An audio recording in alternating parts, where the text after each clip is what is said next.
Success the school के जिम्मेदारान की जानिब से लड़कियों की मेयारी तालीम और दीनी माहौल में तरबियत के लिए टोली चौकी और पुरानी हवेली ब्रांच में लड़कियों के लिए एक्सक्लूसिव स्कूल का क़याम अमल में लाया गया है। तो जल्दी करें, सही वक्त पर दुरुस्त फैसला लें और अपनी शहजादियों की तालीम के लिए सक्सेस द स्कूल का इंतखाब करें। अस्सलाम वालेकुम नाज़रीन, आइए निकालते हैं आज की अहम खबरों पर। सबसे पहली अहम खबर आज हम आपको बताने जा रहे हैं, जो कि इस बार सिकंदराबाद से कांग्रेस पार्टी की जानिब से एमपी इलेक्शन लड़ने वाले हैं दानम नागेंद्र। दानम नागेंद्र ने जो है आज अपनी स्पीच में बहुत ही अच्छी बात कही। क्या कुरान, गीता, बाइबल में लिखा है कि हम हिंदुओं और मुसलमानों को आपस में लड़ाओ। हमारी अपनी गलतियों की वजह से ही इस मुल्क में फिरका परस्त ताकतें राज कर रही है और इनकी वजह से ही कॉन्स्टिट्यूशन खतरे में है। कांग्रेस पार्टी के खैरताबाद एमएलए और वो सिकंदराबाद एमपी कैंडिडेट दानम नागेंद्र का बहुत ही अच्छा बयान है, जो हम आपको बताने जा रहे हैं। आज की हालात को मद्देनजर रखते हुए सिर्फ हम तेलंगाना की हालात ही नहीं बल्कि हिंदुस्तान की हालात और हिंदुस्तान की हालात कैसी बनी हुई है, जो हिंदुस्तान को हम सर उठाकर जो बोलते थे हिंदुस्तान एक गंगा जमुना तहजीब की एक मिसाल है, लेकिन आज वो नहीं है। क्यों? क्योंकि हिंदुस्तान के अंदर हमारी गलतियों की तरफ से फिरका परस्त ताकत आकर जो है आज राज चला रहे। कौन सा मजहब सिखाया, मैं पूछना चाहूँगा। ऐसा कौन से पन्ने में या कुरान का कोई पन्ना में ऐसा लिखा है क्या हिंदू मुस्लिम लड़के मरो बोल के, या हिंदू के नाम के मुसलमान नाम के मजहब के नाम पे? कुरान में नहीं है, गीता में नहीं है, या बाइबल में नहीं है। अगर कोई भी अपन हिंदुस्तान की हिस्ट्री अगर पढ़ेंगे, कॉन्स्टिट्यूशन अगर हम पढ़ेंगे, तो कोई भी ऐसी कुरान के अंदर हो या गीता में हो या बाइबल के अंदर हो, कहीं भी कोई भी पन्ने में ऐसा कोई भी लिखा नहीं है।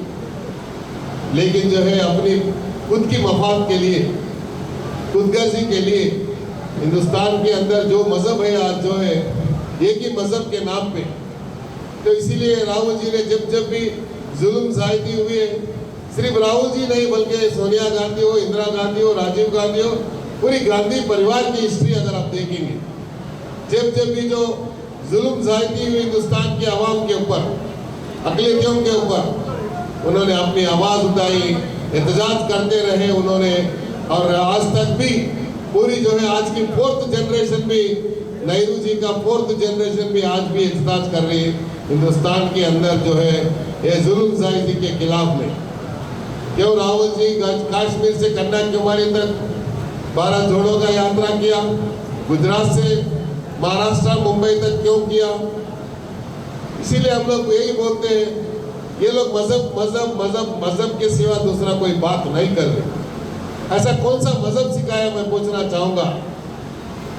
हम लोग बोलते हैं अल्लामा इकबाल की जो है, मजहब नहीं सिखाता आपस में बैर रखना, मजहब नहीं सिखाता आपस में बैर रखना, इंडिया वतन हिंदुस्तान हमारा।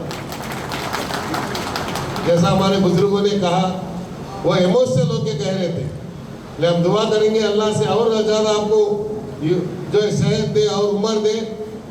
ये आखिरी नहीं, आने वाले और 3-4 नस्लों के लिए आप काम करना। आप जैसे लोगों के लिए आप जो है आज काम जरूरी है।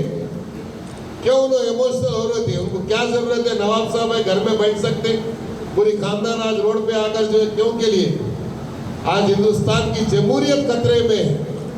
कोई एक मुस्लिम नहीं, कोई हिंदू नहीं, पूरी हिंदुस्तान की जमहूरियत, हिंदुस्तान की कॉन्स्टिट्यूशन खतरे में आज। इसीलिए वो लोग पूछते हैं मजहब के नाम पे वोट, हम पूछते हैं इंसानियत के नाम पर। इसीलिए हम लोग इंसानियत के नाम पे अगर कोई पूछता है, तो कांग्रेस का रवैया रहा, कांग्रेस की जो तारीख गवाह है, हिंदुस्तान की हिस्ट्री गवाह है। हमेशा कांग्रेस अगर किसी को, मुसलमान को अगर एक आंख से देखती है, तो हिंदू भाई को दूसरे आंख से देखती है। यह है कांग्रेस की हिस्ट्री और कांग्रेस के आइडियोलॉजी, कांग्रेस की सिद्धांत। लेकिन आज इस हालत को देखते हुए कभी कभी हमको भी डर लगता है, कैसे हम लोग इस जमहूरियत को बचाएंगे, कॉन्स्टिट्यूशन को बचाएंगे, जिस शिद्दत के साथ जो हमारे डॉक्टर बाबा साहेब अम्बेडकर ने कॉन्स्टिट्यूशन लिखा था, हिंदुस्तान के अंदर आम आदमी के अंदर एक कॉन्स्टिट्यूशन लिखने के लिए कोई गरीब आदमी, पिछड़ा वर्ग का अगर कोई पढ़ना चाहता है तो उसको जो है स्कूल के क्लास के बाहर बिठाया गया।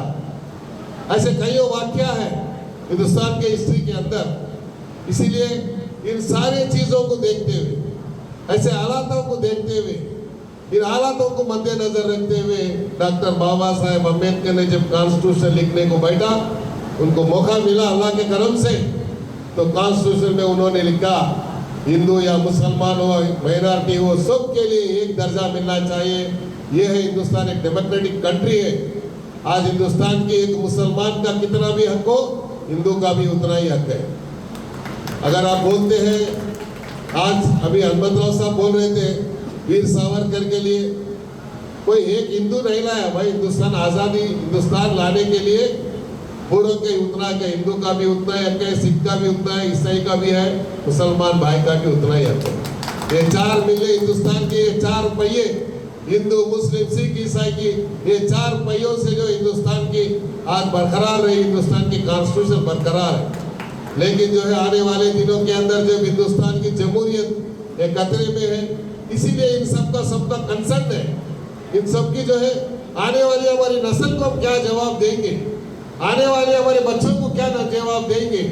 आज हमारा तो उम्र हो गया, लेकिन अगर हम आज कॉन्स्टिट्यूशन को नहीं बचाएंगे, आने वाले दिनों के अंदर अगर हम लोग इसके ऊपर एहतजाज नहीं करेंगे तो हमारी नस्ल हमको माफ नहीं करेगी। ये कंसर्न है उनका। सक्सेस द स्कूल के जिम्मेदारान की जानिब से लड़कियों की मेयारी तालीम और दीनी माहौल में तरबियत के लिए टोली चौकी और पुरानी हवेली ब्रांच में बच्चियों की तालीम और तरबियत के लिए एक्सक्लूसिव स्कूल का क़याम अमल में लाया गया है। ऐसे वालिदैन जो अपने बच्चियों की मेयारी तालीम और तरबियत के लिए किसी मेयारी तालीमी इदारा की तलाश में है, तो इस सिलसिले में पुरशिकोह इमारत और कुशादा क्लासरूम में आपकी बच्चियों की तालीम, तरबियत, हुस्न अखलाक, हिफ्ज़ कुरान करीम और स्पोर्ट्स के अलावा तालिबात की खवातीन अमले के जरिए निगरानी व हिफाजत का इत्मीनान बख्श माहौल है। तो जल्दी करें, सही वक्त पर दुरुस्त फैसला करें और सक्सेस द स्कूल का इंतखाब करें।